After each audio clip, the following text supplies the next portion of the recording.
जलन। ममता बहुत ही सीधी और प्यारी लड़की थी, वहीं सुनील एक सरल और आगे बढ़ने की सोच रखने वाला लड़का। सुनील, बेटा सुनील कहाँ है? अरे ज़रा एक गिलास पानी तो दे दो। हाँ माँ, अभी आया। क्या माँ, पानी तेरे सर के पास ही तो रखा है, क्या हो गया है? तबीयत खराब है क्या? अरे नहीं नहीं, वो उठने का मन ही नहीं कर रहा था तो देखा ही नहीं। वैसे क्या कर रहा है? यहाँ बैठना मेरे पास। माँ पढ़ रहा था। वो कहना नौकरी में तो वक्त नहीं मिलता, अब ऑफिस से घर आकर ही तो वक्त मिलता है। अच्छा अच्छा ठीक है, पढ़ ले जा बेटा। सुनील पढ़ लिख कर और आगे बढ़ना चाहता था, लेकिन माँ की तबीयत खराब देखकर सोचता है कि शादी ही कर ले। कब तक माँ का ख्याल वो अकेले रख पाएगा? तो एक दिन, माँ ये ममता है, मैंने इससे शादी कर ली है। तुम्हारी तबीयत भी ठीक नहीं रहती तो मैंने सोचा शादी कर लेता हूँ। घर संभालने वाली और तुम्हें संभालने वाली कोई आ जाएगी तो अच्छा रहेगा। माँ अचानक से सामने बहू देखकर हैरान रह जाती है। बेटा ये क्या बात होती है? न बैंड, न बाजा, न दहेज, न शगुन, ऐसे कैसे बहू आ गई? माँ तू तो जानती है मैं नौकरी के साथ पढ़ाई कर रहा हूँ, तो कहाँ से इतना पैसा बचा पाता कि धूमधाम से शादी करता। वैसे भी माँ लोग तो आकर खाकर निकल जाएंगे, इसलिए बस वैसे ही। माँ जी, मैं आपका ख्याल रखूंगी। वैसे भी ये आगे की पढ़ाई कर रहे हैं, अच्छा कुछ कर गए तो सबके दिन फिर से अच्छे आ जाएंगे। सास को ममता की बात ठीक तो लगती है, लेकिन मन में कहीं ना कहीं लगता है कि कहीं बहू बेटे को लेकर फुर्र ना हो जाए और फिर तो वो रह जाएगी अकेली। बेटा देख, मेरा जो कुछ भी है वो सुनील ही है, और सुनील का भी अब इस दुनिया में मैं ही हूँ और कोई नहीं। क्या सुनील? बिल्कुल माँ, लेकिन आज से ममता भी मेरे जीवन का अहम हिस्सा है, जैसे तू है। सास को बड़ा बुरा लगता है कि उसकी सल्तनत में कोई और हिस्सेदार कैसे हो सकता है। कैसे कोई और उसके 30 साल के बेटे की जिंदगी में अचानक से आकर बराबर का हिस्सेदार बन सकता है। देख बहू, मैं भले थोड़ा बीमार रहती हूँ, लेकिन इसका मतलब यह नहीं कि घर की चीज़ों में मेरा कंट्रोल खत्म हो गया है। मैं आज भी इस घर की रानी हूँ, समझी? बेटा सोचता है कि ये माँ को अचानक से क्या हो गया। कल तक जो माँ कहती थी कि जिंदगी का कोई भरोसा नहीं, वो अचानक से जंग के मैदान की झांसी की रानी कैसे बन गई? माँ क्या हो गया है? सब ठीक है ना? अचानक कैसी बात कर रही हो? ममता का आज पहला दिन है, स्वागत करो उसका। आसपास की आंटियों को बुलाओ, नई दुल्हन की मुंह दिखाए करवाओ। खैर, सास होने का फर्ज निभाती है और बाद में एक सहेली के साथ बाहर निकल जाती है। क्यों नहीं बताया नहीं कि बेटे का ब्याह कर रही हो? वैसे तो सारा दिन हम ही में घुसी रहती हो। अरे मुझे भी तो अभी पता चला, यूं अचानक सर पर लेकर आ गया। कहता है बहू है माँ तुम्हारी, अब इसको भी इतना ही मैं प्यार करता हूँ जितना तुझे करता हूँ। लो जी, ये क्या बात होगी? क्यों इतना प्यार करता है? अरे माँ का प्यार तो ज़्यादा होता है। अब उसको तो कोई दूसरा पति मिल सकता है, लेकिन तुम ही बताओ, क्या माँ की ममता किसी और की हो सकती है? ना जी ना, बेटे को समझाओ ये बात। अरे क्या समझाऊं, मुझे तो खुद ही समझ में नहीं आ रहा कि क्या हो रहा है। जो बेटा कल तक माँ माँ करता था, अचानक से बीवी बीवी का राग आलाप रहा है। देखा, उसकी बीवी ना सुंदर और जवान है। सुंदरता के आगे तो एक से एक नहीं टिके, तो तेरा बेटा किस खेत की मूली है? सास को भी समझ में आ जाता है कि बहू की सुंदरता के आगे माँ का प्यार किसी काम का नहीं।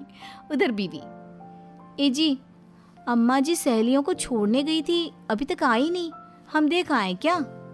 अरे रहने दो ना, आ जाएंगी। कहाँ जाएगी, उनकी आदत है, एक बार जाती है तो पूरी पंचायत खत्म करके ही आती है। अच्छा ही है, खाना वाना खा कर गई होगी। छोड़ो ना, घूमेगी तो खाना पचेगा नहीं तो ऐसे ही खाट पकड़ लेगी। बहू भी शांत हो जाती है। उधर सास सोचती है कि आज थोड़ा देर से ही घर जाती हूँ, जब बेटा परेशान होकर ढूंढेगा तब मजा आएगा। बीवी को खुद ही पता चल जाएगा कि माँ के आगे उसकी दाल नहीं गलेगी। लेकिन वहीं दूसरी ओर घर पर, ए जी, माँ जी अभी भी नहीं आई, हमको तो घबराहट हो रही है कि क्या करें, जाकर पता करें किसी के घर। अच्छा, कहाँ जाओगी ये भी बता दो। पहला दिन है तुम्हारा इस घर में और एक ही दिन में मोहल्ला छानोगी क्या? हाँ, तो आप भी तो नहीं जा रहे हैं ना, हमको फिक्र हो रही है। अरे यार, ये रोज का है अम्मा का, खाओ और सो जाओ। बस फिर क्या था। बेटा बहू खाना खाते हैं और कमरे में सोने चले जाते हैं। उधर जब सास को कोई देखने नहीं आता तो वो हार कर घर आ जाती है, जहाँ वो देखती है कि सारे घर की लाइट्स बंद है। सास को गुस्सा आता है। बहू, ममता बहू कहाँ हो? लेकिन सारे दिन की थकी बहू को ऐसी नींद आती है जैसे किसी ने भांग की गोली खिला दी हो। वो तो नहीं उठती। उठकर आ जाता है बेटा। अरे क्या बात है अम्मा, काहे चिल्ला रही हो? अरे सो जाओ ना, सुबह की थकी है बहू, वो सो रही है। जोर से बोलोगी तो नींद खुल जाएगी उसकी। माँ को गुस्सा आ जाता है। फिलहाल तो सो जाती है, लेकिन मन ही मन ढेर सारा जहर बहू के लिए भरा होता है। सुबह बहू चाय बना रही होती है कि सास धीरे से गैस तेज कर देती है, जिससे चाय का बर्तन जल जाता है। और जैसे ही बहू चाय का बर्तन उठाती है उसका हाथ जल जाता है। मेरा हाथ जल गया।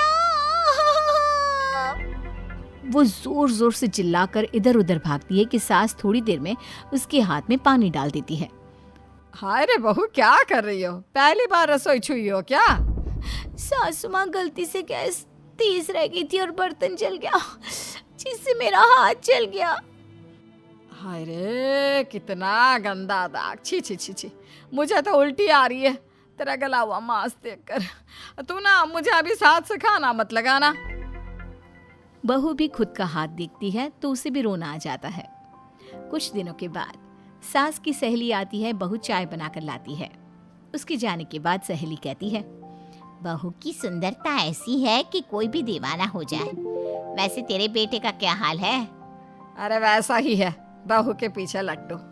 क्या करूं, कुछ समझ में नहीं आ रहा।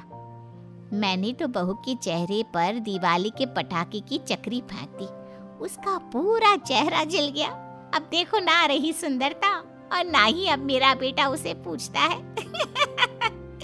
अरे अब तो वो उसे छोड़कर दूसरी भी देखने को बोल गया है मुझे। बहू सारी बात सुन रही होती है।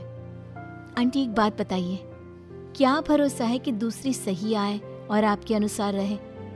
देखिए आंटी, मेरी सासू माँ को गलत बात सिखाने की जरूरत नहीं है। हमारा परिवार साथ में खुशी से रह रहा है। देख बहू, मेरी सहेली की बेइज्जती ना कर, वही अच्छा रहेगा तेरे लिए, समझी? बहू नहीं मानती है। वो बार बार उनकी सहेली को घर से निकल जाने को कहती है। तभी सास की सहेली पास के चूल्हे से लकड़ी लाकर बहू के चेहरे पर लगा देती है। बहू जोर जोर से रोने लगती है। अरे ये क्या कर दिया? मैंने कहाँ किया, ये तो तूने किया। तू ही नहीं चाहती थी कि बहू बेटे के साथ रहे, भला मैं क्यों करूँगी? मैं तो चली, निपटो अब। बहू रो रही होती है, दर्द से चिल्ला रही होती है, लेकिन सास उसे डॉक्टर के पास नहीं ले जाती। तभी पति आता है। क्या हो गया ममता? ये दाग कैसे लगा? तुम कैसे जली? ममता कुछ नहीं कहती, बस दर्द से करा रही होती है। पति माँ की तरफ देखता है। हो ना हो माँ, ये पक्का आपका काम है। आप ही ममता से जला करती थी ना। देखना माँ, अब पुलिस आएगी, केस बनेगा, लेकिन पहले मैं ममता को अस्पताल लेकर जा रहा हूँ। सभी अस्पताल जाते हैं, जहाँ डॉक्टर ममता की सास से कहते हैं,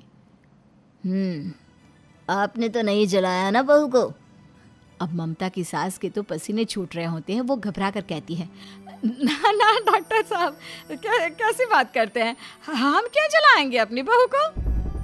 डॉक्टर ममता के पति से पूछते हैं। देखिए, क्योंकि ये ससुराल में जली है तो मामला पुलिस का बनता है, तो आप पहले पुलिस को बुलाइए, तभी इलाज पूरा होगा। सास डर जाती है कि अब तो बच्ची जिंदगी जेल में ही रहना होगा।